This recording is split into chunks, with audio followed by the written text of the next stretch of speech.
kabut di langit yang biru, yang ku perlukan seorang sahabat mengisi hampa dalam jiwaku. Terasa dingin di hati, bertanya kemanakah kasih yang ku perlukan, cinta sejati yang menerbitkan pelangi di hati. Ku dengar welcome home bersorak batinku. Sekarang ku tahu ku berharga, engkau besertaku memanggil namaku. I'm home with you, bersamamu Yesus sahabatku.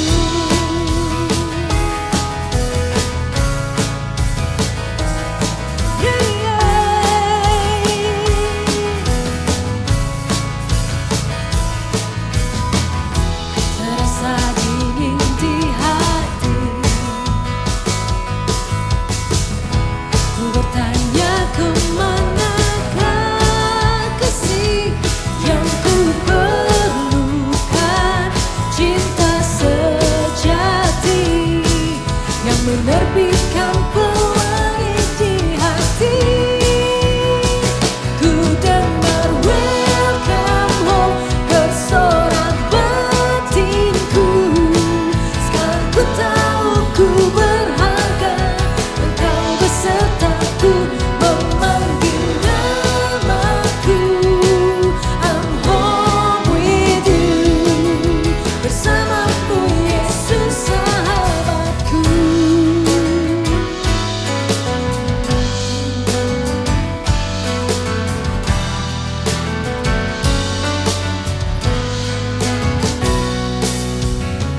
Ku dengar welcome home bersorak batinku. Ku dengar welcome home bersorak batinku. Sekarang ku tahu ku berharga, engkau besertaku memanggil namaku. I'm home with you, bersamamu Yesus sahabatku. Bersamamu Yesus sahabatku.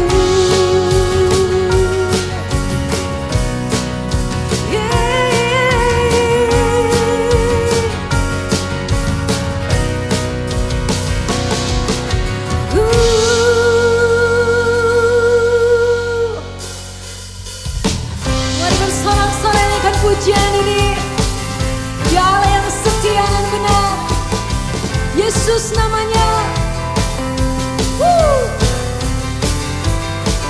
Yeah!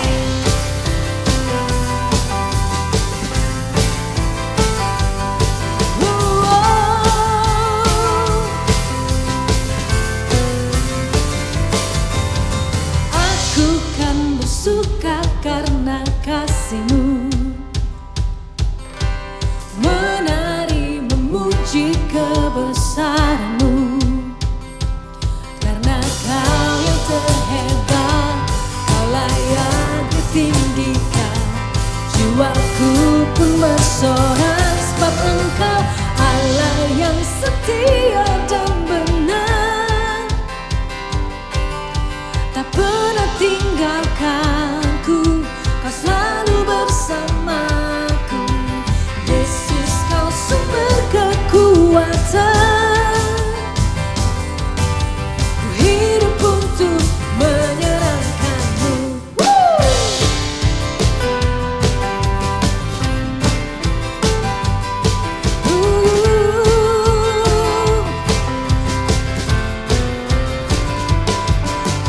Aku kan bersuka karena kasih-Mu,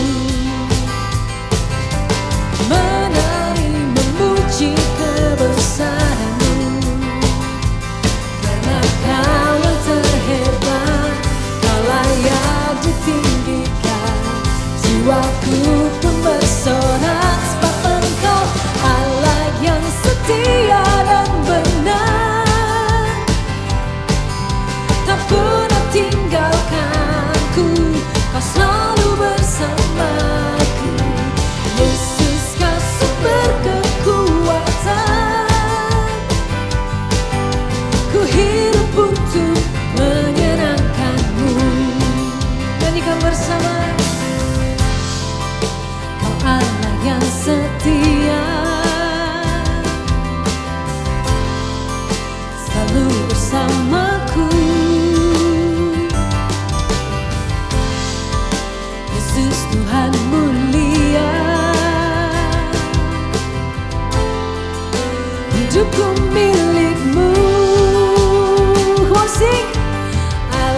setia dan benar,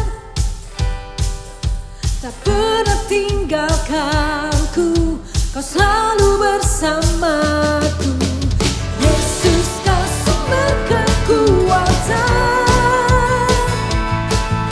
ku hidup untuk menyenangkanmu. Allah yang setia dan benar, tak pernah tinggalkanku, kau selalu bersamaku. Yesus, kau sumber kekuatan, ku hidup untuk menyenangkanmu.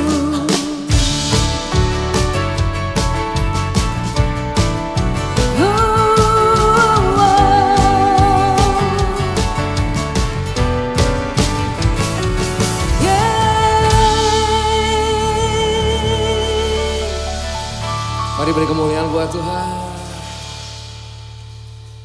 Thank you Jesus.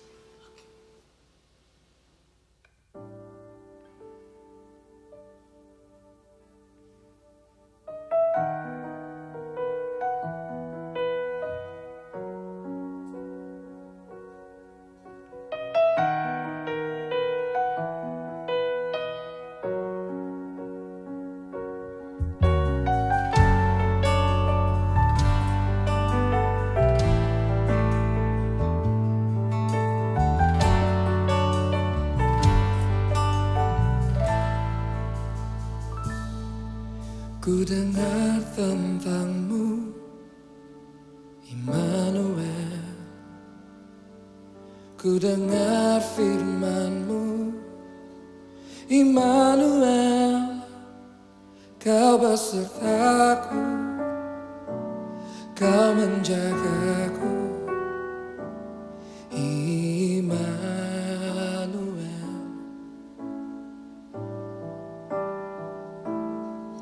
Dalam kehidupanku, Kau sertaku. Dalam setiap langkahku, Kau jagaku. Sebab Kau Bapakku dan Rajaku, Engkau besertaku.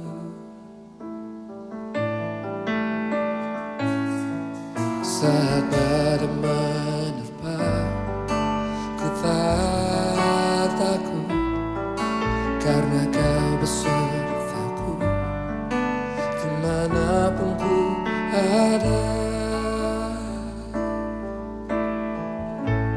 Terima kasih, kasih-Mu. Terima kasih buat cinta-Mu. Ku tak mampu jauh dari-Mu. Ku dengar tentang-Mu, ku dengar tentang-Mu, Immanuel. Ku dengar firman-Mu, Immanuel. Kau besertaku, Kau menjagaku, Immanuel.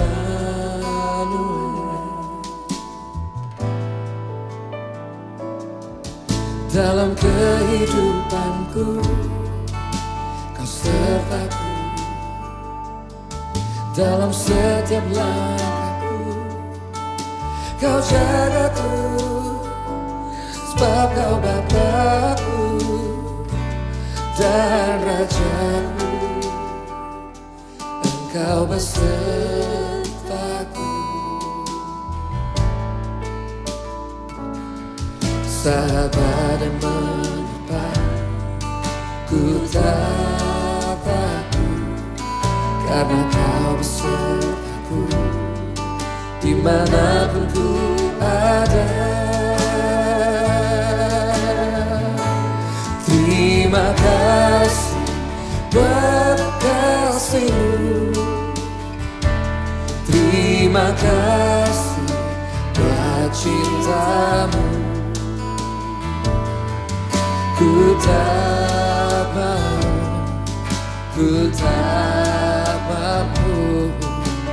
jauh darimu. Terima kasih buat kasih-Mu. Oh, terima kasih buat cinta-Mu. Oh, ku tak mampu jauh darimu.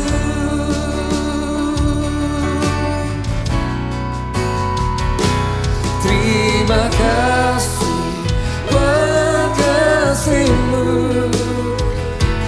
terima kasih buat cinta-Mu. Ku tak mampu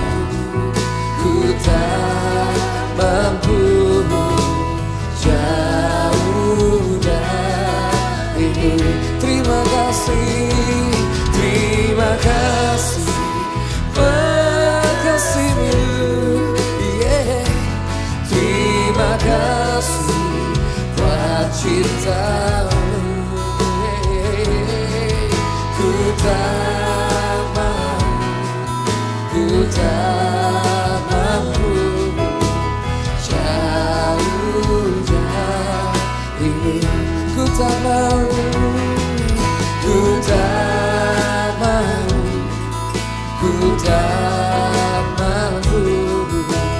jauh darimu.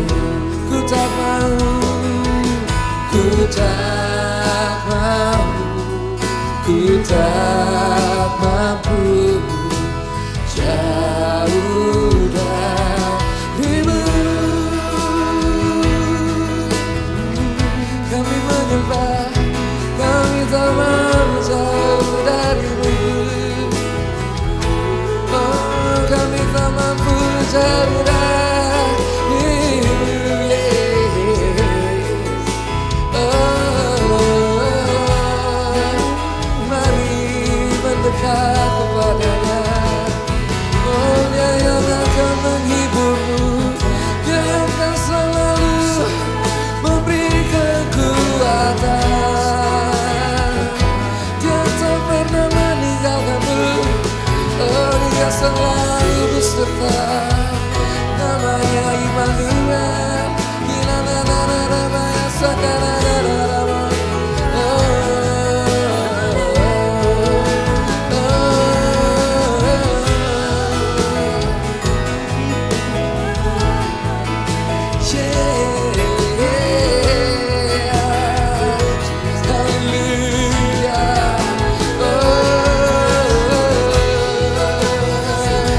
Kami menyembah, kami tinggi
Beri tepuk tangan yang meriah buat Allah kita yang luar biasa. Sungguh Tuhan, kami tidak bisa jauh dari-Mu ya Tuhan. Kami tidak bisa jauh dari kasih-Mu ya Tuhan. Hari ini ya Tuhan, kami benar-benar membutuhkan Engkau lebih lagi di dalam setiap kehidupan kami. Hamba-Mu berdoa ya Tuhan, Engkau Roh Kudus-Mu ya Tuhan hadir di setiap ruang tamu, di setiap ruangan di mana anak-anak-Mu hari ini menyaksikan tayangan live streaming ini ya Tuhan. Kami berdoa Engkau yang membawa mereka keluar dari segala pergumulan mereka. Hamba-Mu berdoa Engkau memberikan terobosan dan mujizat yang mereka perlukan. Berkati semua rumah tangga mereka, berkati pekerjaan mereka, bisnis mereka, usaha mereka. Hari ini ya Tuhan, Kau beracara di tengah-tengah setiap kehidupan jemaat-Mu. Terima kasih Tuhan Yesus, kalau kami boleh hari ini menikmati kebaikan dan kemurahan Tuhan yang luar biasa. Di dalam nama Tuhan Yesus kami berdoa dan mengucap syukur. Amin. Shalom semuanya jemaat Tuhan. Senang sekali bisa menyapa Anda dimanapun Anda berada hari ini. Berapa banyak yang sudah kangen bisa beribadah lagi sama-sama. Lambaikan tangan Anda, amin. Kangen apa kangen banget ya. Kalau saya sih udah kangen banget. Nah mari kita berdoa untuk minggu-minggu ke depan sesegera mungkin kita bisa ketemu lagi di rumah Tuhan. Amin, amin ya. Gereja Mawar Sharon hingga hari ini, karena kami juga ingin mengikuti semua arahan dari pemerintah, kita akan melakukan ibadah via streaming. Dimanapun Anda berada, saya percaya Roh Kudus bisa berada bersama dengan Anda sehingga Anda bisa dikuatkan, iman Anda bisa dibangkitkan, dan sudah pasti doa Anda juga pasti akan dijawab Tuhan. Amin. Begitu juga dengan Connect Group. Semua pertemuan dari Connect Group juga dilakukan secara streaming, lewat Zoom, lewat macam-macam aplikasi yang bisa digunakan. Kalau Anda ingin bergabung di Connect Group, Anda bisa menghubungi nomor telepon yang ada di bawah layar kaca Anda ini ya. Jadi silakan kontak kalau Anda butuh didoakan, Anda harus bergabung dalam komunitas yang bisa menguatkan Anda di hari-hari ini. Oleh sebab itu, saya mau mengajak Anda bergabunglah bersama kami di Connect Group sehingga ada orang yang bisa mendukung Anda, mendoakan Anda dari segala masalah yang Anda hadapi hari ini. Amin. Hari ini kita juga akan memberikan persembahan dan persepuluhan. Bagaimana caranya memberikan persembahan dan persepuluhan? Ada nomor rekening yang Anda bisa lihat. Anda bisa mentransfer persembahan Anda dan persepuluhan Anda ke nomor rekening yang tertera di bawah ini gitu ya. Jadi silakan Anda bisa gunakan aplikasi atau datang ke ATM untuk bisa transfer persembahan dan persepuluhan yang ada. Nah hari ini saya ingin berdoa untuk kita semua, untuk persembahan dan perpuluhan yang akan Anda berikan hari ini. Bapa, di dalam nama Tuhan Yesus, kami mengucap syukur dan berterima kasih atas berkat-berkat-Mu yang begitu melimpah di dalam kehidupan kami. Terima kasih ya Tuhan untuk kebaikan dan kemurahan-Mu ya Bapa. Kami ingin memberikan persembahan kami ingin memberikan perpuluhan kami, tanda kami mengucap syukur atas pekerjaan-Mu yang begitu besar, begitu dahsyat di dalam kehidupan kami. Kami memberikan persembahan ini ya Tuhan karena kami mengasihi-Mu ya Bapa. Bekerjalah dengan dahsyat di dalam kehidupan kami percaya persembahan ini dan persepuluhan yang kami akan berikan ya Tuhan akan digunakan untuk pelebaran kerajaan-Mu. Sehingga semakin banyak orang bisa mengenal kebaikan dan kemurahan nama-Mu saja. Berkati setiap tangan-tangan yang memberi hari ini ya Tuhan, berkati pekerjaan mereka, keluarga mereka, bisnis mereka. Di dalam nama Tuhan Yesus kami siap memberi dengan sukacita. Di dalam nama Tuhan Yesus kami berdoa dan mengucap syukur. Amin. Selamat memberi dan selamat menikmati ibadah ini dari awal sampai akhir. Tuhan Yesus memberkati. Jangan lewatkan ibadah GMS Online tanggal 14 Juni 2020 dengan tema Berkat Setelah Krisis bagian kedua.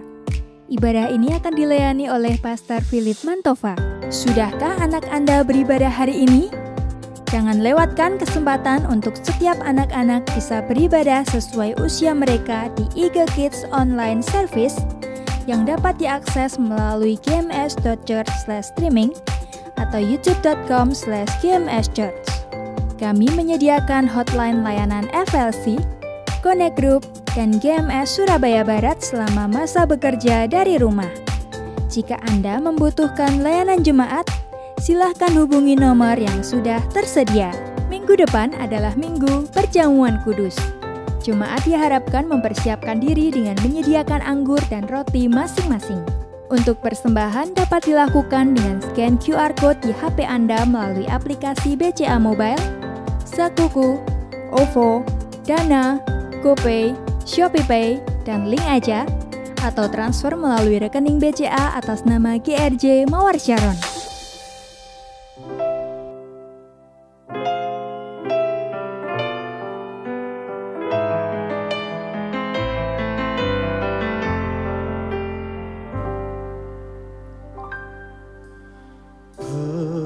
Berserah kepada Yesus, tubuh, roh, dan jiwaku. Aku ingin selalu hidup bagi Yesus Tuhanku. Aku berserah, aku berserah pada Yesus Juru Selamat. Aku berserah. Kami mau berserah kepadamu Tuhan. Berserah kepada Yesus, di kakinya ku sujud. Nikmat dunia ku tinggalkan, Tuhan terimalah aku, dan aku berserah. Aku berserah pada Yesus Juru Selamat. Aku berserah. Aku berserah. Aku berserah. Aku berserah pada Yesus Juru Selamat.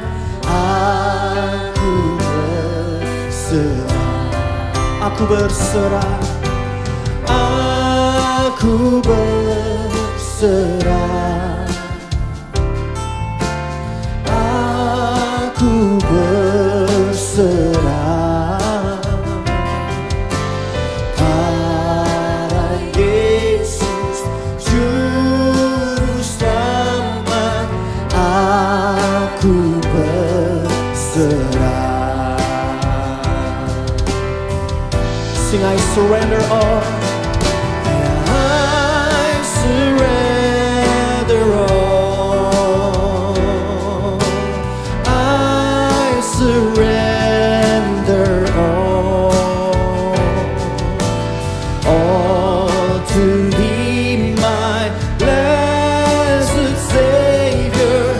I surrender all. I surrender all. I surrender all.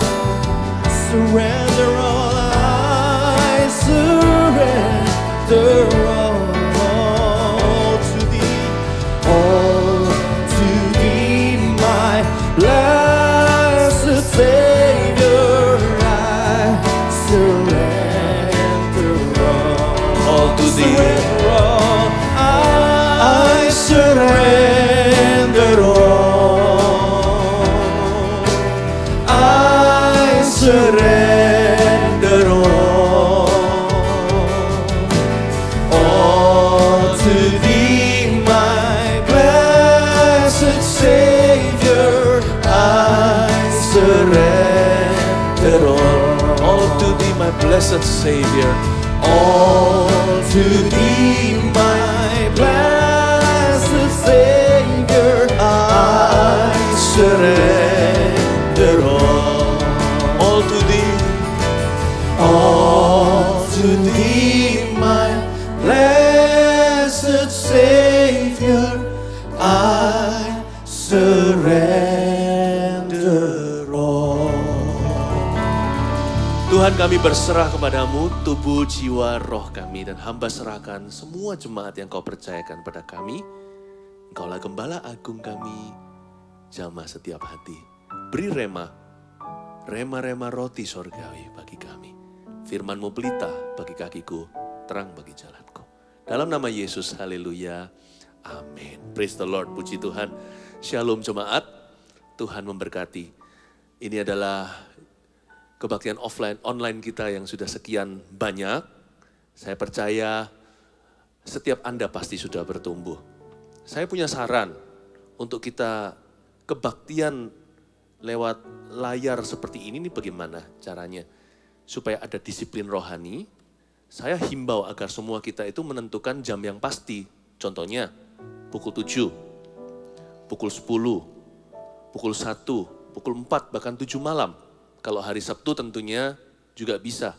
Seperti jam-jam Army of God, youth kita, teens kita, sesuaikan. Nah, jangan kita terus menganggap kita bisa pause atau rewind ke belakang atau forward nantinya ke depan. Kita anggap sebagai suatu ibadah, masing-masing punya disiplinnya. Duduk bersama dengan keluarga, atau jikalau Anda sendirian, alangkah baiknya ajak anggota keluarga tercinta supaya mereka juga dengar firman, ikut memuji menyembah, ya. Konsentrasi sekalipun di depan adalah gadgetnya atau mungkin di depan layar televisi. Anggap seperti ibadah yang fisik di dalam gereja. Dari awal hingga doa berkat, ikuti semuanya supaya kita bisa bertumbuh, ya. Dan termasuk pengumuman, persembahan, lagu-lagu pujian, dan firman. Bahkan doa penutupan. Bapak Ibu Saudara, dengan demikian kita melatih diri kita untuk terus beribadah. Sebab perkara lahiriah itu terbatas, tapi ibadah itu gunanya nyata. Dan itu berfaedah bukan hanya untuk kehidupan yang kelihatan, tapi terutama kondisi hati kita. Dan dampaknya itu kekal, saudara-saudara, ya. Dan saya jadi ingat waktu saya berkhotbah awal-awal kita adakan online, 2 kali hari Minggu saya cover topik tentang Ayub di pasal 1 dan pasal 2. Sekarang saya mau berikan satu pesan dari pasal terakhir Ayub, yaitu 42. Kita buka Ayub 42. Ya. Jadi saya jadi ingat kata pengkhotbah, the end of something, the end of a thing is better than its beginning thereof. Akhir dari sesuatu itu jauh lebih penting daripada permulaannya. Bagaimana pertama-tama kita memasuki lembah corona. Lalu kita semuanya harus berada di rumah-rumah. Itu satu hal, karena itu kan di luar dugaan manusia. Itu di luar kendali kita. Tapi bagaimana kita keluar dari krisis ini menjadi lebih dari pemenang adalah pilihan. Saya sangat excited waktu saya mengajarkan waktu saya ajarkan kitab Ayub pasal 1 dan 2. Sekarang saya jauh lebih excited untuk ajarkan pasal 42. Karena ini akan mengajarkan kepada kita dan menceritakan bagaimana Ayub mengatasi masalahnya. Bagaimana Ayub keluar sebagai pemenang, lebih dari pemenang dari krisis kehidupannya. Ayub pasal 42, judulnya Ayub mencabut perkataannya dan menyesalkan diri. Saya kasih judul tema begini. Ambil catatan, pakai HP juga nggak apa-apa.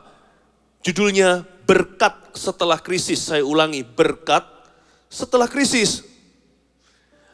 Bukan berarti kita ini tamak atau kita ini matre. Bukan mencari berkat itu selalu bicara tentang sesuatu yang material.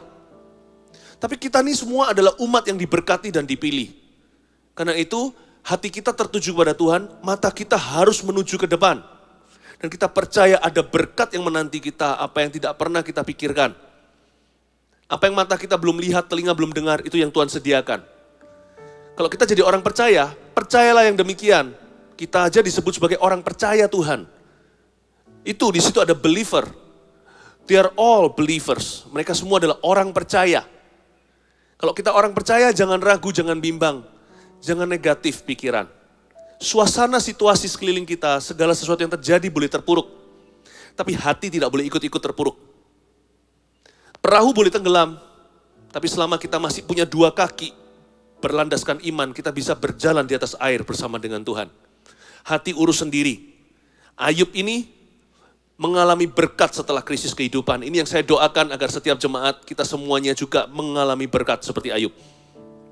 Ayat pertama, maka jawab Ayub kepada Tuhan, aku tahu bahwa engkau sanggup melakukan segala sesuatu dan tidak ada rencanamu yang gagal. Pasal 42 ayat 1 dimulai dengan jawaban Ayub kepada Tuhan. Setelah pasal-pasal sebelumnya, Ayub mengeluh kesahkan nasib buruk yang dia alami. Dia tidak menuduh Tuhan, dia tidak kepahitan.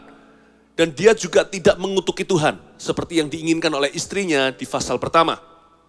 Di pasal ayat-ayat awal. Istrinya kan berkata, kutuki saja Tuhan, kenapa kamu masih tetap setia sama dia? Kenapa kamu masih memuja Tuhan? Kenapa masih menyembah dia? Bukankah dia mengizinkan semua buruk ini terjadi dalam kehidupanmu? Ayub menegur istri sendiri dan berkata, Tuhan mengambil. Tuhan yang memberi, Tuhan yang mengambil. Terpujilah nama Tuhan. Dan dengan demikian Ayub tidak berdosa dengan mulutnya. Ya. Namun tidak dipungkiri bahwa sepanjang perjalanan Ayub setelah kehilangan orang-orang yang dia cintai, anaknya semua mati, tubuhnya penyakitan, hartanya ludes semalam, tidak gampang bukan? Belum lagi rasa sakit yang tidak manusiawi yang dia harus alami pada tubuhnya sendiri. Sehingga dia harus menggaruk-garuk yang namanya kulitnya itu dengan beling, dengan kaca. Karena saking gatal dan sakitnya. Ayub ini dalam keadaan tidak tahan. Dia sempat keluh kesahkan, Lord, why do you allow this to happen? I'm innocent. Aku ini gak bersalah. Aku ini innocent Tuhan. Aku ini gak bersalah. Aku salah apa? Dia tidak mengutuk Tuhan. Tapi dia membela diri dan berkata, why me? Sedikit memberikan review latar belakang. Nah, Tuhan setelah sekian lama diam, dan Ayub ditekan oleh teman-temannya. Teman-temannya itu naif sekali dan berkata, kamu pasti ada salahnya, kamu itu pasti ada dosa yang kamu sembunyikan, kenapa kamu alami semua malapetaka. Manusia itu kan gampang ya. Kalau lihat orang mujur kita iri, nanti kalau kita lihat orang malang, kita kutuki dan berkata itu orang pasti ada salah sama sorga. Manusia itu ternyata tidak multidimensional. Mereka hanya menilai, kita ini seringkali hanya menghakimi dan menilai apa yang kasat mata.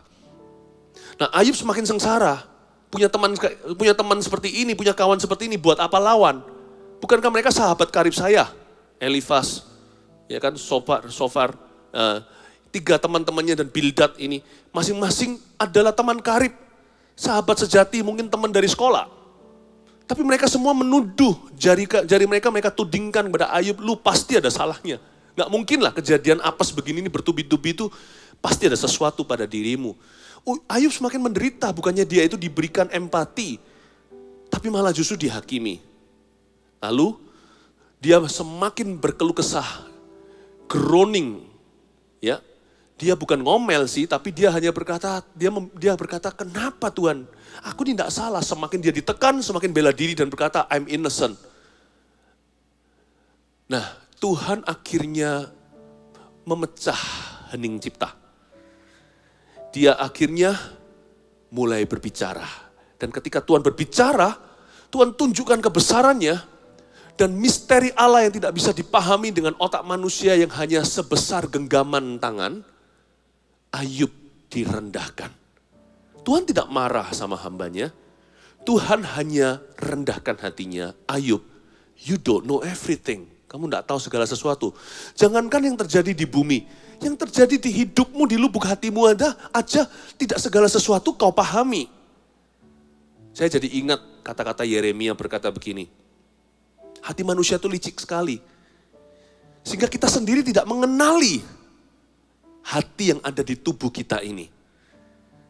Kita tidak pernah bisa mengerti kenapa kita bisa begini. Tuhan tegur Ayub bukan karena dia berdosa. Tuhan tegur cara berpikirnya yang kekanak-kanaan. Sehingga Tuhan berkata, Ayub, kamu mencoba menilai sesuatu yang jauh lebih tinggi dari pikiranmu. Ayub, Tuhan berkata, aku itu tidak bisa selalu kau masukkan di dalam akalmu. Cara kerjaku lebih tinggi, jalanku lebih tinggi daripada jalanmu, setinggi sorga dari langit. Akhirnya Ayub menjawab. Nah, kita sekarang lihat ayat pertama lagi. Maka jawab Ayub kepada Tuhan, aku tahu bahwa engkau sanggup melakukan segala sesuatu dan tidak ada rencanamu yang gagal. Ayub drop semua teorinya. Dia berkata, aku tahu sekarang bahwa engkau sanggup melakukan segala perkara. Tidak ada rancanganmu yang akan pernah gagal. Jemaat yang dikasihi Tuhan, ketika kita mengalami suatu tantangan dalam hidup ini, krisis kehidupan, biasanya semua teori kita akan ditantang. Dan pada saat itu, yang hanya bisa berdiri teguh, bukan orang yang punya teori belakang. Jikalau iman kita hanyalah berdasar pada pengetahuan-pengetahuan otak semata-mata, kita akan goyah. Itulah sebabnya Ayub bisa lulus ujian sampai pasal terakhir Tuhan nanti memuji dia. Karena Ayub bukan hanya dia tahu tentang Allahnya, tapi dia mengenal Tuhannya. Disinilah perbedaan antara knowing God and knowing about God. You can know about me, you may not know me personally. Contohnya, kita bisa mengenal tentang seseorang. Kita punya info-infonya atau biodatanya. Tapi nggak akan seberapa dibandingkan dengan istri orang itu. Atau mungkin orang tuanya, atau anaknya, atau kerabatnya yang mengenal dia secara intim dan pribadi. Makanya itu Ayub berkata di sini, aku tahu, I know. Bahwa engkau sanggup melakukan segala perkara dan tidak ada rancanganmu yang gagal, ya Allah. Ayub puas dengan mengenal Allahnya. Sekalipun mungkin dia masih bingung dengan banyak hal di hidup ini. Why? Kenapa begini? Kenapa begitu? Kenapa kau izinkan? Kenapa ada orang sengsara, orang baik sengsara? Kenapa ada orang jahat yang makmur? Kenapa bumi ini ke arah sini? Kenapa Tuhan izinkan ini terjadi? Ada banyak pertanyaan kita. Hati ini bisa penasaran, saudara. Kadang-kadang kita bisa mulai dengan titik bawah. Cukup mengenal Allah saja, hatiku puas. I know whom I have believed in. And I'm persuaded that He is able to keep that which I've committed unto Him against that day. Karena aku tahu dan mengenal siapa yang kupercayai dan aku yakin bahwa dia sanggup untuk memelihara apa yang kupercayakan padanya hingga hari terakhir hidupku atau dia memanggilku. Aku tahu bahwa engkau, aku tahu bahwa engkau, aku tahu bahwa engkau, aku tahu bahwa engkau.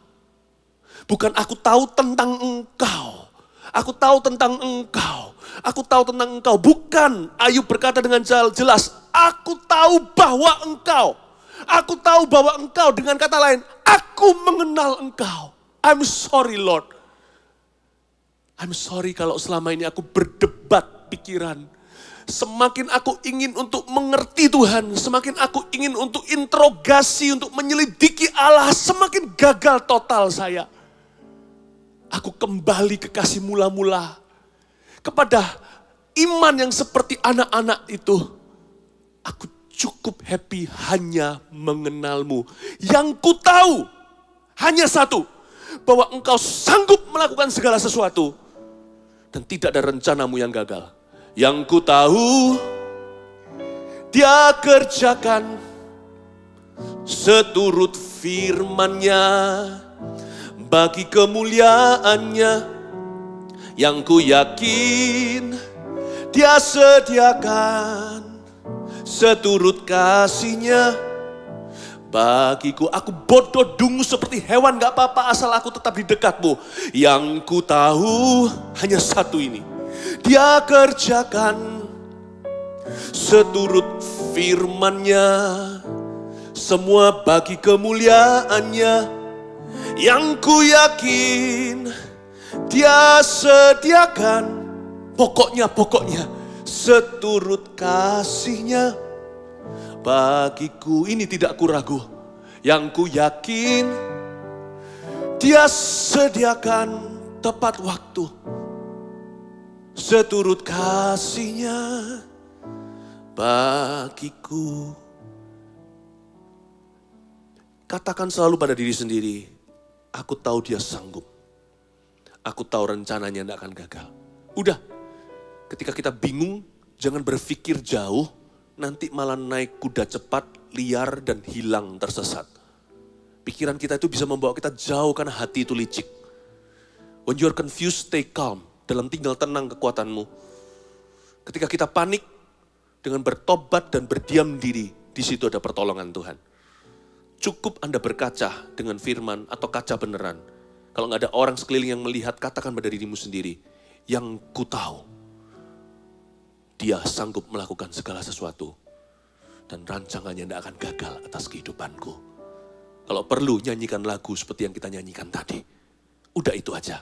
Simplicity, simplicity, simplicity. Stay simple, stay humble. Stay humble, stay simple. Sederhana saja pikiran itu. Jangan berpikir jauh melebihi takaran iman yang Tuhan percayakan. Setiap musim itu ada kekuatan sendiri. Jangan melebihi. Bukan berarti kalau kita beriman itu kita jadi bodoh, nggak mikir logika. Bukan. Bukan begitu maksudnya. Tapi belajar untuk menguasai diri sebelum hati jadi liar ke sana sini. Karena Tuhan tidak bisa dipahami dengan otak kepala kita. Jalan-jalan Tuhan lebih tinggi. Maka jawab Ayub pada Tuhan, aku tahu bahwa Engkau sanggup melakukan segala sesuatu. Dan tidak ada rencanamu yang gagal. Firman-Mu, kita lihat ayat 2. Siapakah dia yang menyelubungi keputusan tanpa pengetahuan? Ayub disindir Tuhan. Kan dari tadi kan, dia selalu bela diri. Memang sih dia nggak salah. Tapi bukan berarti bahwa dia bukan orang berdosa.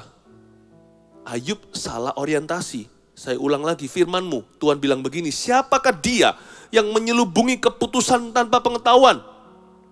Itulah sebabnya tanpa pengertian aku telah bercerita. Ini kata Ayub sekarang menjawab Tuhan. Itulah sebabnya Tuhan tanpa pengertian aku telah bercerita. Tentang hal-hal yang sangat ajaib bagiku dan yang tidak ku ketahui. Garis bawah itu. Tentang hal-hal yang sangat ajaib bagiku dan yang tidak ku ketahui. Saya jadi ingat pemazmur berkata begini. Seperti anak disapi aku mau di dekatmu. Tuhan, aku tidak tinggi hati dan memikirkan hal-hal yang terlalu ajaib bagiku. Tapi aku tenangkan jiwaku seperti anak disapi di samping ibunya. Ayub berkata, maaf ya Tuhan, tanpa pengertian aku terlalu banyak bicara. Tentang hal-hal yang sangat ajaib bagiku dan yang tidak ku ketahui. Sebuah pelajaran berharga di ayat yang ketiga. Bahwa kadang-kadang ya, kita boleh cukup puas. Tidak tahu sesuatu. Kepo hati itu harus ada batasnya. Kadang-kadang kepo itu tanpa kita sadari agak sedikit melanggar perbatasan sorga. Bapak Ibu Saudara, saya tidak berkata bahwa kita tidak boleh mikir, tapi Roma 12 ajarkan bahwa pikiran kita tetap harus guided by the truth. Pikiran kita itu harus dituntun sama Roh Kudus. Bukan berarti nggak boleh pakai logika, tapi pembaharuan akal budi itu perlu. Di sini Ayub mengakui sebagai orang pintar ya. Iman tidak buta. Tapi iman tidak bisa mendahului Tuhan. Dia berkata, Tuhan, sorry ya, aku terlalu banyak bicara tentang sesuatu yang tidak ku ketahui. Hal-hal yang sangat ajaib bagiku. Sesuatu yang tidak aku kendalikan. Aku tidak bisa pegang kendali. Bapak Ibu Saudara, be content. Sometimes we must be content to stay in the dark on certain matters.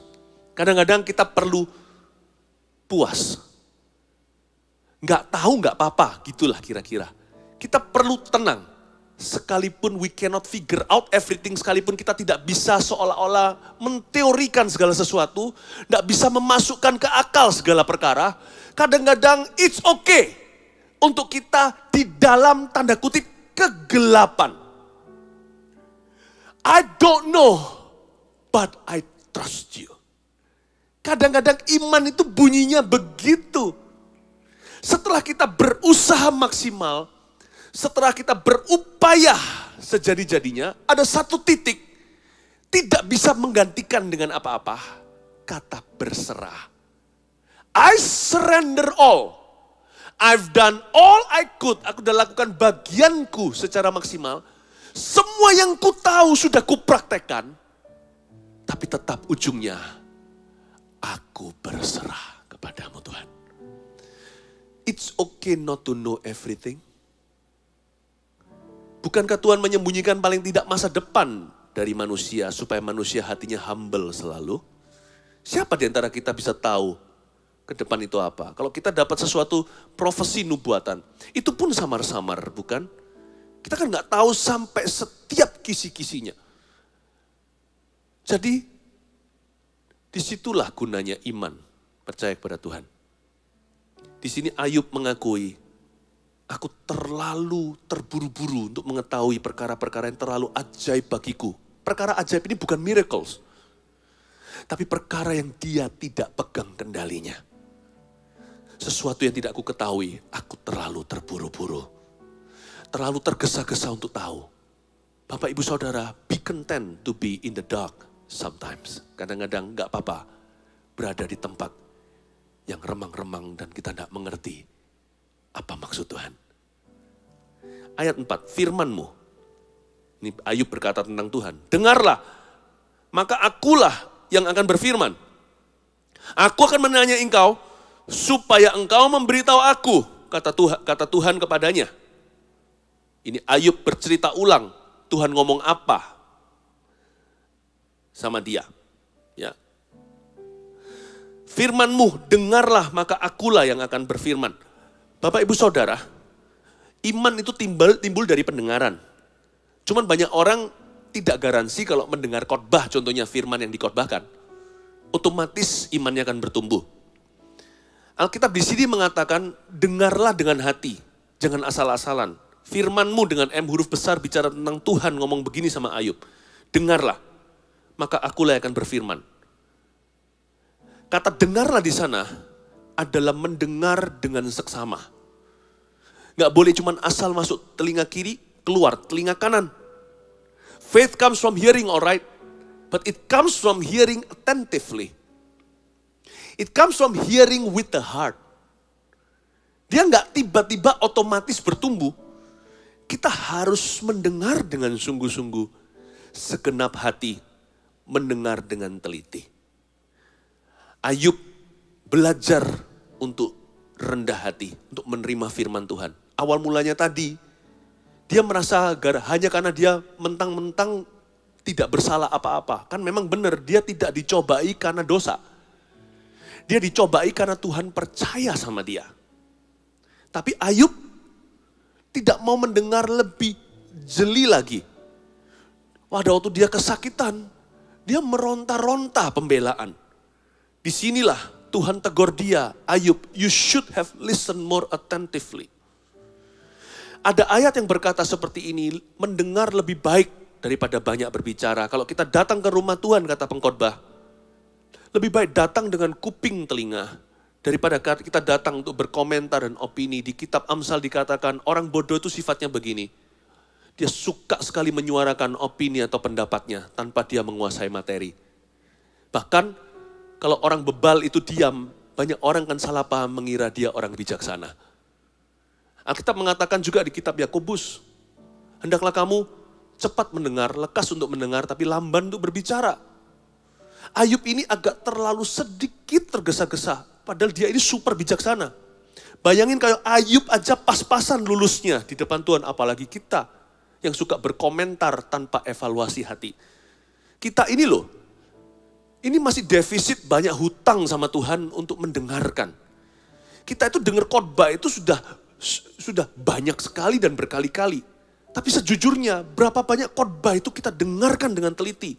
Alkitab ada di tangan kita juga jarang baca. Kita baca asal-asalan. Kadang-kadang kalau saya baca firman Alkitab di rumah saat saya adakan saat teduh sendiri secara pribadi. Saya baca Alkitab itu keras-keras loh. Saking gak percayanya saya dengan satu telinga. Kadang-kadang hati saya mau mendengarkan, telinga saya mungkin luput beberapa kata-kata. Saya baca, benar kalau saya baca Alkitab itu saya baca dengan suara. Tentunya kadang-kadang saya gak lakukan itu kalau malam hari katakan keluarga saya sudah tertidur, saya juga gak rame-rame. Tapi kalau saya bisa, saya baca dengan suara keras. Sehingga telinga saya, kuping jasmani ini bisa mendengarkan. Ya. Bahkan ketika saya baca dengan suara keras, telinga saya tangkap kalimat-kalimat dari Alkitab. Saya tidak bisa asal cuma dengar. Kadang-kadang saya ulang lagi beberapa kalimat, apalagi yang merema. Saking gak percayanya saya dengan kuping jasmani, saya tidak mau jangan sampai telinga rohani saya luput beberapa kalimat. Jadi saya mendengarkan firman Tuhan itu pakai dua telinga. Satu telinga yang kelihatan, sepasang kuping di kepala saya ini. Satu lagi telinga yang tidak terlihat, yaitu telinga hati. Saya melatih diri saya sendiri sejak saya lahir baru. Untuk dengar-dengaran dengan Tuhan. Karena saya tahu hidup saya bergantung pada firman. Kalau sampai saya salah dengar, bisa salah kaprah. Kalau sampai saya salah tangkap, bisa bahaya. Bukan hanya saya bahaya, Anda bahaya. Karena mulut saya ini hanya mengucapkan apa yang terlebih dahulu telinga saya terima. Karena itu saya harus melatih untuk mendengarkan. Apalagi kalau di masa susah, mendengar jauh lebih tuli pendengaran kita. Di masa-masa krisis, kuping kita menjadi lebih tuli rohani. Lebih susah tangkap sinyal Tuhan karena hati gelisah dan gundah gulana. Itulah sebabnya saya bangga dengan jemaat yang di hari-hari seperti ini terus cari khotbah-khotbah yang sehat. Bukan hanya yang menghibur, menguatkan, yang mengoreksi juga. Karena kita perlu telinga ketiga, telinga orang lain yang sama-sama mendengarkan firman Tuhan. Tentunya apa yang dikatakan manusia bukan langsung dari Alkitab yang harus diuji dong. Saya juga minta khotbah saya selalu diuji senantiasa. Kita perlu telinga ketiga, keempat, kelima. Untuk mendengarkan. Kita nggak boleh gagal mendengar suara Tuhan di masa-masa krisis kehidupan. Karena Alkitab berkata di sini, hubungan Ayub dengan Tuhan. Firman-Mu, M huruf besar firman-Nya Tuhan. Dengarlah, hai Ayub. Maka aku akan berfirman di dalam hidupmu. Tuhan tidak mau Ayub tidak dengarkan. Mungkin Ayub mendengar, tapi kurang mendengarkan. Dan Ayub hatinya direndahkan. Tuhan berkata, aku akan tanya kamu sekarang. Supaya kamu beritahu aku. Tadinya Ayub banyak bicara. Bayangin loh, Ayub itu serendah hati ini. Sesale ini aja masih bisa bela diri, apalagi you and me. Tuhan tegur dia. Aku akan tanya sama kamu sekarang, giliran kamu yang harus jawab aku, kata Tuhan. Tadinya, kalau Anda lihat pasal-pasal sebelum pasal terakhir, Ayub itu banyak menginterogasi Tuhan. Tuhan, kenapa kau izinkan aku kepingin ketemu sama Tuhan di pengadilan? Kira-kira gitu bahasanya. Aku ingin melihat Tuhan itu akan ngomong apa sama saya. Aku mau menunggu Tuhan mau tunjukkan salahku di mana. Sebab aku sudah jaga hatiku, bahkan mataku pun kusumpai untuk tidak lihat seorang darah dan mengingini. Orang miskin mana yang tidak kuberi makan? Teman-temanku satu persatu selalu bisa bergantung dengan aku dan sebagainya. Ayub banyak bicara yang dia katakan semua fakta dan itu benar adanya. Dan waktu Tuhan menjawab, dia tidak bisa menjawab Tuhan. Ayub, semua yang kau katakan itu betul. Bukan karena dosamu semua ini terjadi. But do you really know me that much? Ayub, jangan sok tahu. Kepada mereka yang dipercaya lebih, dituntut lebih. Makanya jangan banyak orang ingin menjadi guru. Karena guru akan dihakimi 2 kali lipat. Ayub ini ditegur sama Tuhan, apalagi kita. You sok tahu. Memang betul yang kau katakan itu tidak ada salahnya. Sebab Tuhan tidak Tuhan tidak mendakwa dia. Nanti ujung Anda lihat Tuhan tidak berkata bahwa Ayub bersalah. But you should have listened more, kata Tuhan. You should have waited, harusnya kamu lebih banyak menunggu menanti. Jangan bicara dulu. Hanya karena sesuatu itu you belum mengerti, Anda belum mengerti, bukan berarti boleh komentar sekarang juga. Komentarmu, opinimu terlalu dini. Mestinya kamu lebih sabar, Yub. Mestinya kamu itu lebih banyak mendengar. Dan Tuhan mengubah posisi dari seseorang yang didudukkan di kursi tersangka. Ayub menginterogasi. Ayub was questioning God. Dia mempertanyakan Tuhan. Sekarang giliran Tuhan sebaliknya yang bertanya sama Ayub. Disinilah hati seorang Ayub belajar kembali, belajar ulang namanya submission to God. Do you have that enough in your heart? Do I have that enough in my soul? Apakah kita semua ini tergolong orang yang sudah cukup matang dalam penundukan diri kita kepada Tuhan Yesus? No. Saya rasa saya sendiri, bukan rasa, saya yakin saya sendiri gak ada apa-apanya, belum sampai di level ini. Jauh, Bapak Ibu. Anda juga. Tuhan berkata, aku akan menanya engkau sekarang. You beritahu saya. Tuhan bilang, sekarang engkau memberitahu aku. Wah, kalau Tuhan udah bicara gitu, diam saja, don't talk. Tunduk dan berkata, seperti orang Jepang, orang Korea, tunduknya begini. I submit to you. Terjadilah kepadaku sesuai dengan firman-Mu. Bukankah aku ini hamba-Mu? Kadang-kadang kita sadari dalam hidup ini we talk too much. Saya nggak bicara tentang mulut kita yang bicara. Hati kita talk too much. Padahal we don't know enough. Kita itu bicara terlalu banyak, padahal yang kita tahu itu nggak banyak di hati kita itu loh. Kedewasaan kita juga belum penuh. Tuhan menghendaki apa dalam diri orang-orang percaya? Submission. Submissive spirit. Roh yang menundukkan diri itu penuh kuasa. Yakobus pasal 4 ayat 7 berkata begini kan, tunduklah kepada Allah. Itu dulu. Baru lawan iblis dia akan lari daripadamu. Banyak orang cuma mau lawan iblis doang. Dengan teori pas-pasan. Dengan kerohanian yang plastik semu. Kita lawan iblis seperti anak-anak Askewa. Terbalik malah 7 anak Askewa itu digagahi oleh setan. Yang ada dalam diri seseorang. Harusnya kita perlu tingkatkan saudara, bukan metodenya. Bukan komentar opini kita. Bukan keluh kesah kita sama Tuhan, Tuhan aku kecewa sama Tuhan. Kata-kata itu ignorant, kata-kata itu mengabaikan sesuatu yang ilahi. Kata-kata seperti itu tuh acu tak acu atau agak cuek dengan kebenaran. I'm disappointed with you. Kalau kita pikirkan ulang lagi, kita itu punya hakkah? Apakah kita punya hak kecewa sama Tuhan? Kalau kita mau betul-betul buka buku dengan Tuhan Yesus, kita ini defisitnya sampai neraka.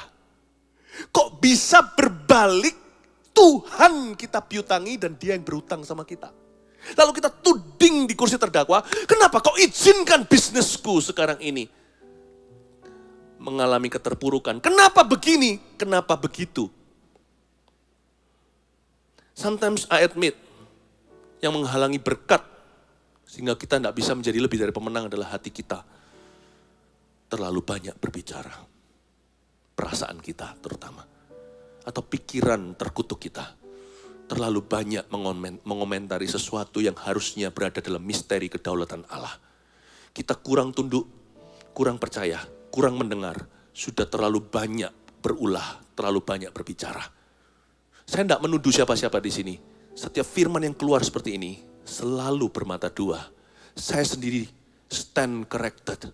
Saya sendiri ini berdiri seperti ini dikoreksi. I admit, seperti Ayub, saya mengakui. We talk more than we know. Kita bicara lebih daripada yang kita kenali. Dan hari ini Tuhan ajari kita, yang penting itu adalah belajar tunduk kepada Allah dalam segala perkara. Lawanlah iblis, dia akan lari daripadamu. Ayat 5. Hanya dari kata orang saja aku mendengar tentang engkau. Ini perkataan Ayub ini. Ayub mencabut perkataannya kan, dan dia menyesal. Selama ini aku tahu engkau dari apa yang aku dengar. Hanya dari kata orang saja aku mendengar tentang engkau. Tetapi sekarang, mataku sendiri memandang engkau. Dari dulu Ayub itu selalu melakukan firman Tuhan. Zaman itu belum ada Alkitab yang kita pegang sekarang. Tapi zaman itu sudah ada Taurat hati.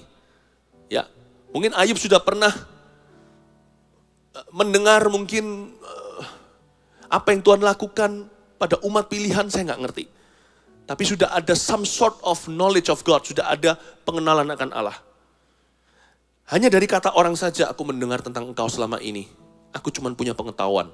Tapi Ayub itu cukup dapat dipercaya. Pengetahuan aja membuat dia berdoa, bikin mesbah untuk pengampunan dosa anak-anaknya, jaga-jaga kalau mereka berbuat salah atau mengatakan sesuatu yang mendukakan hati Tuhan saat mereka pesta. Ayub ini takut akan Allah. Tapi sekarang orientasinya bertambah. Disinilah pertumbuhan rohani. Ini yang disebut berkat sementara melalui lembah krisis kehidupan. Dia belum keluar dari krisis itu, dia sudah hampir keluar dari sana. Ayub berkata, hanya dari kata orang saja aku mendengar tentang engkau. Tapi sekarang mataku sendiri memandang engkau, tetapi sekarang mataku memandang engkau, tetapi sekarang mataku sendiri melihat engkau. Disinilah Ayub imannya ditambahkan. From knowledge to application. Dari pengetahuan, Ayub sekarang memasuki fase aplikasi. Kalau dulu pengetahuan itu membuat dia takut akan Tuhan, sekarang dia jauh lebih intim dekat dengan firman. Karena satu-satunya yang bisa dia gantungkan. Sekarang dia tidak punya harta, istri meninggalkan dia, anak-anaknya semua mati, dan tubuhnya dari atas ke bawah semuanya borok, gak keruan. Apalagi yang dia pegang. Kalau dahulu firman itu dia dengar, sekarang firman menjadi satu-satunya nafas kehidupan. Ayub berkata seperti ini, dulu aku dengar dari orang, sekarang mataku sendiri melihatmu. Aku tidak mau mengikut Tuhan by knowledge alone. Aku tidak mau mengikuti Tuhan hanya dengan pengetahuan. Mulai hari ini, aku mau mengikut Tuhan dengan aplikasi. Semua firman yang ku tahu, apalagi yang ku dengarkan, satu persatu akan kujadikan realita kehidupanku. Dulu aku mendengar dari orang lain, pihak ketiga melalui tidak langsung kepada saya, ada perantaraan. Now, the word of God becomes flesh and blood to me. Dan mulai hari ini firman akan menjadi daging di hidupku. Akan ku apply, akan ku lakukan firman-Mu siang dan malam. Hanya itu yang ku tahu. Apapun kata orang, apapun kata hatiku, mulai hari ini firman-Mu adalah aplikasi kehidupan. Bapak, Ibu, Saudara, ini yang disebut pertumbuhan penuh dalam pengenalan akan Tuhan. Ketika firman Alkitab bukan lagi menjadi salah satu buku, tapi menjadi sang buku dalam kehidupan kita. Dan buku ini bukan menjadi buku saja semata-mata, tapi menjadi jalan hidup kita. Dan bukan hanya menjadi jalan kita, menjadi kelakuan kita, pemikiran kita, pikiran kita, menjadi perasaan kita ketika buku Alkitab dan tertulis di dalamnya firman ini menjadi segala-galanya. Disitulah kita bisa berkata bersama dengan Ayub, dahulu aku mendengar tentang firman, sekarang firman itu ada di dalam diriku. Aku sendiri melihatnya. Jangan berhenti bertumbuh sampai firman jadi aplikasi sehari-hari. Ketika hati kita gak bisa menawar lagi, 7 kali 70 kali, masa mengampuni orang sebanyak itu, kesalahannya sama lagi. Ditampar pipi kanan, kasih pipi kiri, yang benar tuh, masuk akal gak? Sampai tidak ada perlawanan lagi. Kalau Tuhan berkata 7 kali 70, hitunglah 490, tunduklah 490 kali, ampuni orang yang sama. Ditampar pipi kanan, langsung tanpa memikir 2 kali, berikan pipi kiri. Maksudnya bukan untuk ditampar lagi, jadilah pemberi, jadilah a giver, a forgiver. Orang yang mengampuni, kata mengampuni dalam bahasa Inggrisnya itu forgive. Ada kata give. Beri, itu beri pengampunan. Berkati apa yang kau bisa. Apa yang Anda bisa lakukan untuk memberkati musuhmu, lakukanlah. Jangan mikir 2 kali, jangan tawar-menawar. Orang yang dewasa rohani, tidak ada perlawanan sama Tuhan. Tiada lagi harta, tiada lagi kata, tiada lagi daya, selain memuji dan menyembah-Mu Tuhan. Kadang-kadang Tuhan perlu kikis kita lewat krisis. Sampai pada titik surrender itu fully. Total, dan berkata, I surrender all seperti Maria. Mana bisa aku di perawan punya anak? Bagaimana dengan Yusuf tunanganku? Aku cinta, apakah harus putus di sini? Nanti bisa dirajam itu di society zaman itu. Ada satu hukum Tauratnya, kalau seorang pezina seperti orang yang tertangkap basah ditaruh di tengah-tengah Tuhan, dan mereka menuntut hukum Musa dilakukan, yaitu dengan dirajam hidup-hidup sampai mati wanita. pezina itu. Maria tahu resikonya. Tapi karena hatinya total berserah, dia berkata, "Be it unto me, according to your word, I am your servant, aren't I?" Aku adalah hambamu, terjadilah padaku sesuai dengan firman-mu. Krisis itu akan mengkikis daging kita, atau justru membuat kita semakin kedagingan. Pilihan di tangan kita. Ayub memilih yang pertama, mengkikis dagingnya, sehingga dia mengalami yang namanya wonderful comeback. Dia mengalami kebangkitan yang dahsyat. Dia melihat ujung krisisnya adalah berkat. Bukan seperti banyak orang, ujung krisis adalah jatuh selama-lamanya. You make the choice today, church. Anda dan saya yang bikin pilihan ini hari ini.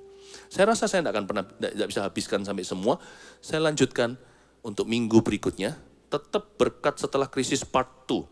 Nanti saya akan lanjutkan ayat-ayat di mana Ayub dipulihkan sama Tuhan. Kita lanjutkan ayat 8 dulu. Ya.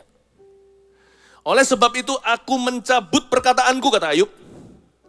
Dan dengan menyesal aku duduk dalam debu dan abu.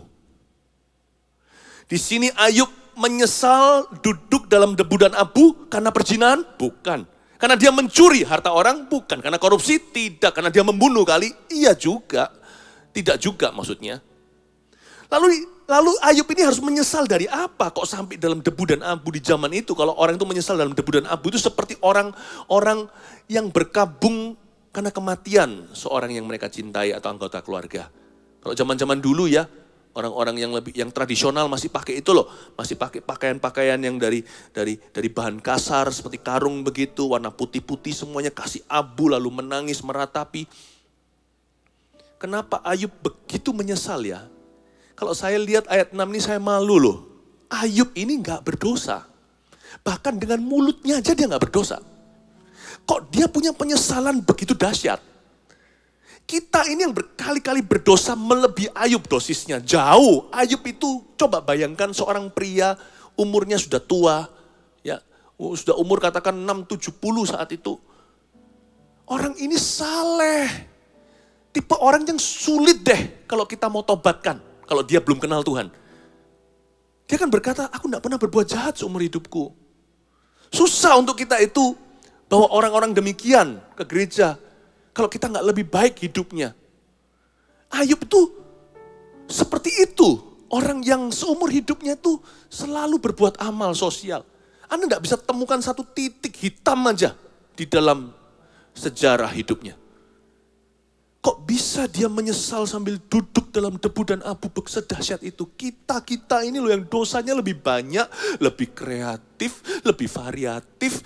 Dosa kita itu yang lebih berani, lebih vulgar, lebih nekat. Yang luar mungkin, yang luar lebih kelihatan. Atau dosa di dalam, orang yang munafik, orang yang suka ngomong orang lain, yang suka menghina. Ayub ini luar dalam gak ada cacat celah. Kok bisa dia itu repent, bertobat di debu dan abu demikian dahsyat? Kok kita kebal?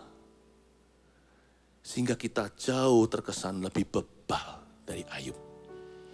Ayat 6 menunjukkan the holy God we worship. Allah yang suci yang kita sembah. Bagi kita manusia baik, bagi Allah kebaikan manusia itu kain kotor. Kesalehan kita itu seperti kain haidsnya wanita yang sudah dipakai, yang sudah terpakai. Itulah kira-kira bahasa aslinya. Kalau kita melihat diri sendiri, kita bisa self-righteous, kita bisa merasa diri sendiri, udah bersih, udah oke nih. Tapi kalau kita berkaca dengan the holy God, dia maha kasih. Selama ini hanya di potret Tuhan itu, portrait Tuhan yang sering ditunjukkan adalah kasih sayang, itu iya. Do not forget, dia juga adalah Allah yang suci.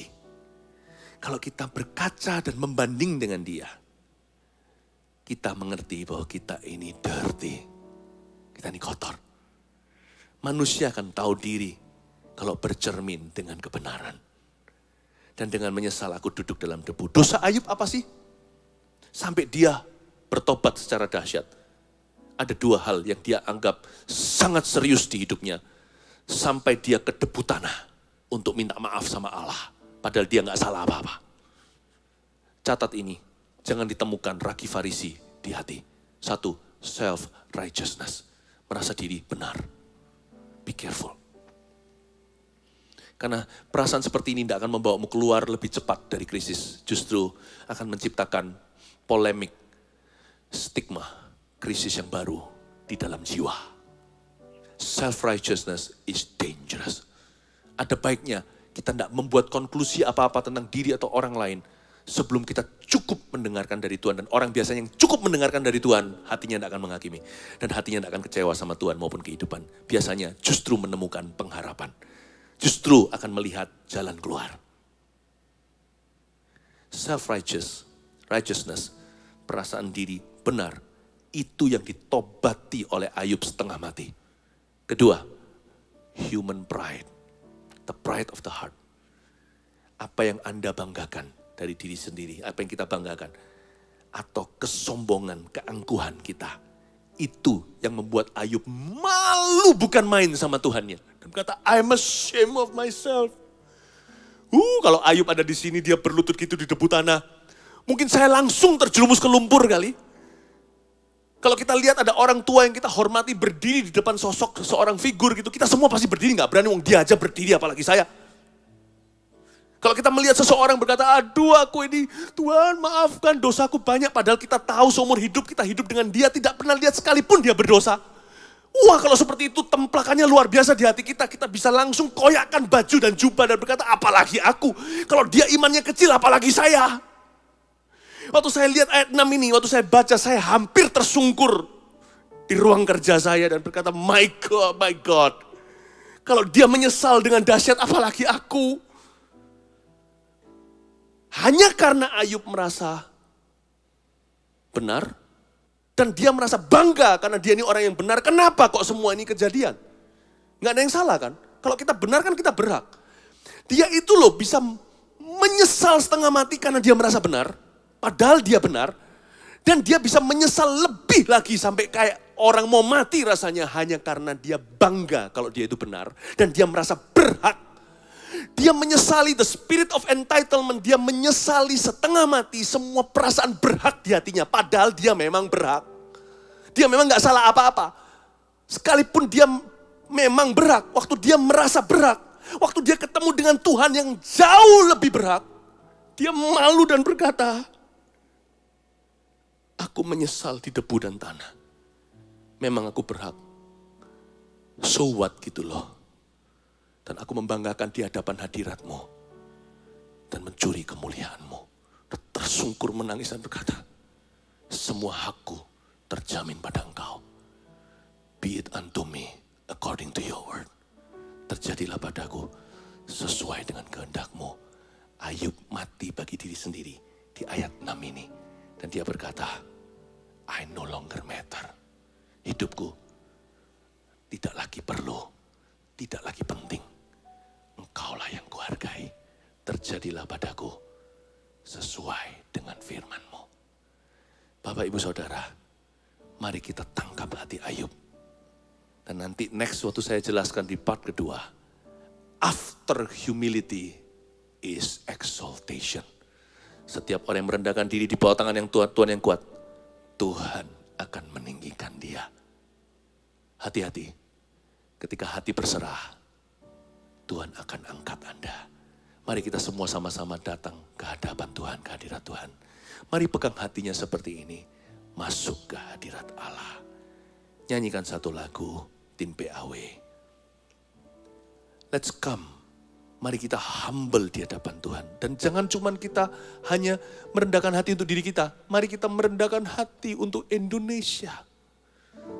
Alkitab mengatakan gini kan, jikalau umatku yang kepadanya namaku disebut, merendahkan hati, bertobat dari jalan yang salah, dan memanggil namaku, aku akan mendengar dari sorga, mengabulkan doa mereka, dan menyembuhkan negeri mereka. Mari kita berdoa. Mari kita merendahkan hati di hadapan Tuhan. Nyanyi ini. Aku berserah.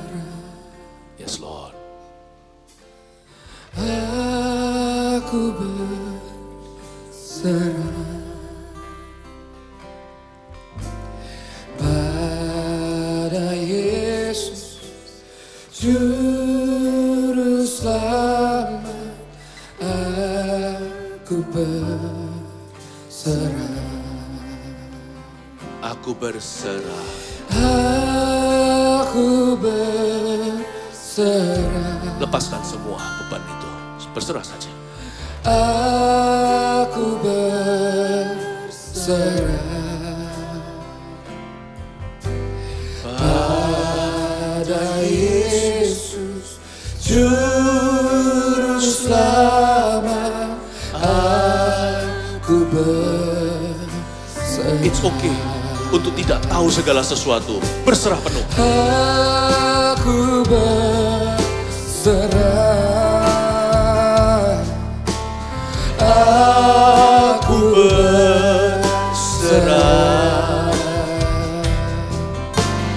pada Yesus Juru Selamat.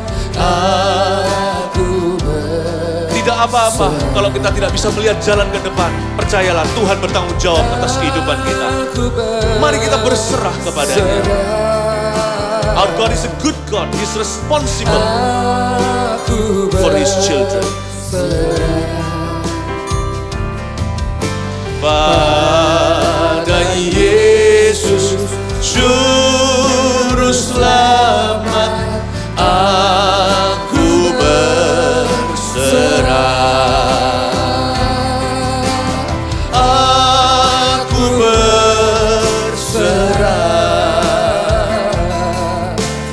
Aku berserah. Berdiam dirilah dan ketahuilah bahwa aku adalah Tuhan, katanya. Pada Yesus Juru Selamat, aku I surrender all. Be still and know that He is God. I surrender all. I surrender all. All to Thee, my blessed Savior. I surrender all. I surrender. I surrender all. I surrender all.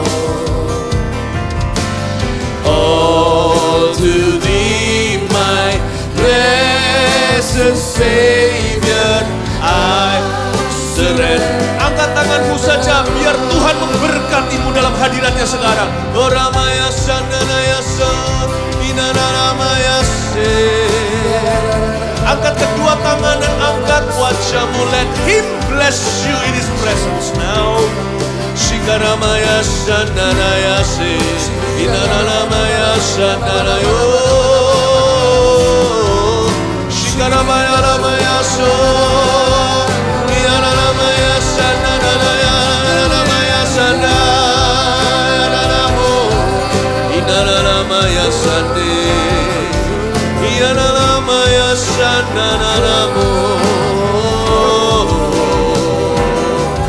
All to Thee, my blessed Savior, I surrender all. I surrender all. I surrender all. I surrender all. All to Thee, my blessed Savior, I surrender. Saya akan tuntun sekalimat demi kalimat buat jemaat untuk menaikkan doa surrender ya. Begini, mari kita letakkan tangan kita di dada kita seperti ini. Ikuti saya, katakan, Tuhan Yesus, aku mengasihi-Mu. Aku mengasihi. Terima kasih Engkau sudah mati untuk dosaku. Aku percaya Aku percaya Engkau bangkit pada hari ketiga. Kau bangkit pada hari ketiga. Kau hidup selama-lamanya. Dan kau hidup di dalam aku. Aku tidak takut. Sebab Tuhan Yesus ada di perahuku. Tuhan, kuserahkan apa yang ku tahu. Beriku kemampuan untuk mempertanggungjawabkan. Dalam takut akan Tuhan. Dalam takut akan firman. Apa yang ku ketahui akan ku lakukan. Firman-Mu jadi aplikasi. Tolong aku setiap langkah berkenan pada Tuhan. Bukakan jalan di mana tidak ada jalan. Tuhan, apa yang tidak aku ketahui, aku belajar berserah penuh. Aku tidak mau lagi sok tahu. Biarkan hatiku tenang, berdiam diri, dan mengetahui Kau adalah Tuhan atas hidupku, Raja atas hidupku. Hidupku bukannya aku lagi, hidupku milik-Mu. Kau telah beli dengan darah yang mahal. Aku belajar percaya, semua akan indah pada waktunya. Kuserahkan hidupku, tubuh jiwa rohku kepadamu. Mulai hari ini, penuhi hatiku, pikiranku dengan perkara-perkara yang berguna. Tuntun setiap langkahku ke rumput yang hijau dan air yang tenang. Terima kasih Tuhan. Dalam nama Yesus. Amin. Kasih tepuk tangan untuk Tuhan Yesus. Haleluya. Waktu kita berdoa tadi, saya melihat ada satu orang yang punya benjolan di sebelah lehernya sini. Saya tidak tahu kenapa, tapi sesuatu mungkin itu hormonal.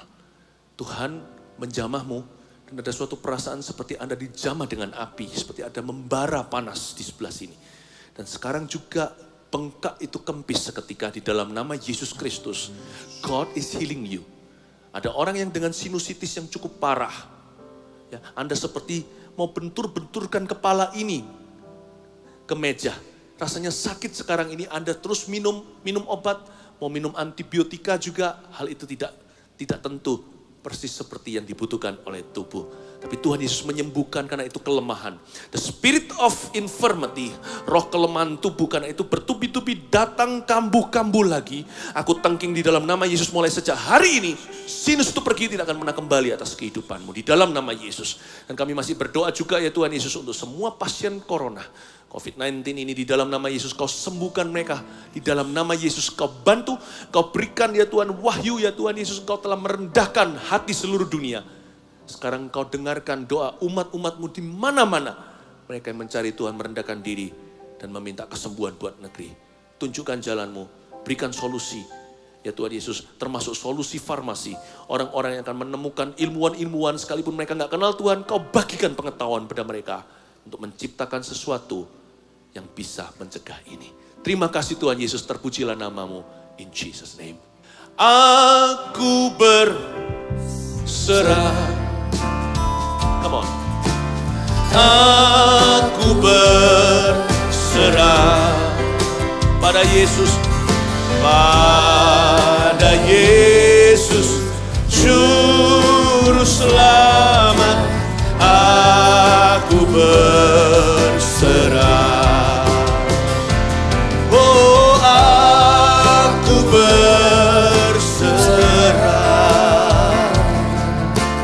Aku berserah pada Yesus, Juru Selamat. Aku berserah pada Yesus, pada Yesus, Juru Selamat. Aku berserah pada Yesus, Juru Selamat. Aku berserah. Mari kita angkat tangan kita sama-sama. Terimalah berkat dari Allah Bapa di sorga dan Yesus Kristus, Juru Selamatmu yang berdiri dan duduk di samping kanan Allah Bapa, dan Roh Kudus yang hidup setiap hari di dalam diri orang-orang percaya. Terimalah rahmat dari Tuhan. Tuhan menuntun kita di dalam kemenangan demi kemenangan. Terima kasih Tuhan. Bawalah berkat ini di dalam nama Yesus. Amin. Love you. God bless you.